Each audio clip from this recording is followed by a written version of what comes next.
呢個係鰂魚涌嘅 CRW，咁我將會講幾支唔同年份嘅國際，同埋另外仲有一支更加舊嘅左輪氣槍。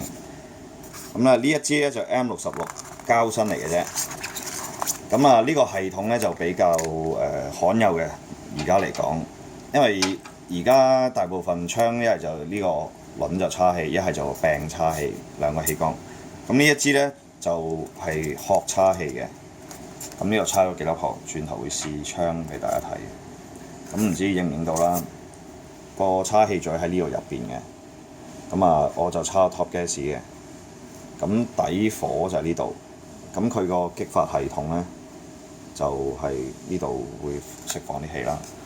咁叉完氣就擺埋粒 BB 彈，咁入4粒落去。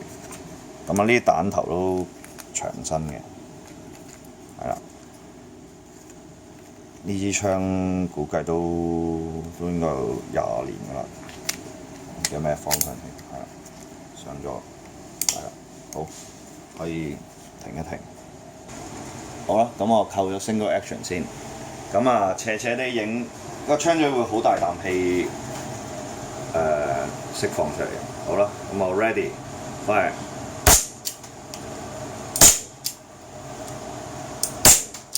個雞就好重嘅，好打咗4飛啦。頭先睇到啦，咁打完之後咧，亦都係燉啦，但係咧就唔可以好瀟灑咁跌殼，因為啲殼咧就係個心臟嚟嘅，跌親佢咧就冇得玩嘅啦。好，再介紹第二支先。呢一支咧亦都係國際，咁就 Python Colt Python 357就4寸，有一堆說明書同埋呢本。之前都介紹過啦，好精美嘅說明書，好毒嘅。細個睇咗咧就想買晒佢咁滯啦。上次拍到一半，後邊呢幾頁今次睇埋啦，有啲木柄，好靚仔嘅。好，現真身啦，真身就係呢一支。咁呢個激發系統咧就同頭先有啲唔同嘅，就係一個柄底叉氣嘅，係啦，呢度有窿。同而家現時大部分氣槍市場上面嘅差唔多。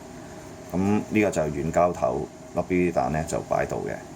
咁個殼就通窿嘅喺個底嗰度，所以個啖氣就直出嚟，有啲似而家 Malusin 嗰啲，係啦。近排國際咧佢都好似話俾人收購咗，翻出一啲 model gun，但係就冇出過呢啲射得 BB 彈嘅左輪。呢個橡膠柄個風格就扮 Pachmayr 嘅。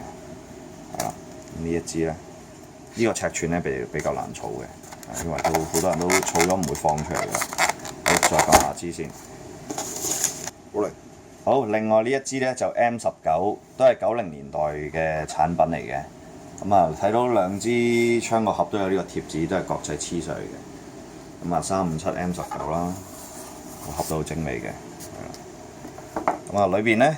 亦都睇到頭先嗰個系統叉彈殼，即係換言之咧，今次個氣缸亦都喺個手柄入邊。呢支槍都係輕身，即係全部國際槍都係輕㗎啦，即係你哋唔好話要求好高好重啊，因為以前玩玩具有支咁精美個結構都好防震嘅槍都已經好正㗎啦。佢都跟翻 Smith and Wesson 嗰啲風格。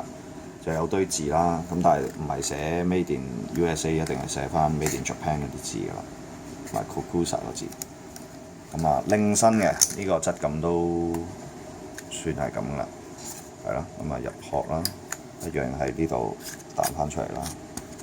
不過啲殼大家都會發現㗎，通常有時過咗籠嘅，篤唔到個殼出嚟嘅，喺度最尾都咁樣。好，另外。再講一支重中之重嘅槍啦，鄧呢支就更加舊嘅槍，60年代尾期刀統法有之前嘅一個全鐵身嘅左輪。個廠名咧我哋唔知，其實我呢一堆槍咧全部都係一位好嘅客就借俾我拍嘅，佢都係儲開呢啲舊嘅左輪槍。呢一支槍都借過俾電視台拍過片嘅，都幾重下嘅。你睇到啦，佢油咗黑色油。之前咧係一支金色嘅槍嚟嘅，省咗之後再油翻黑啦。60年代尾嘅氣槍產品，我都係第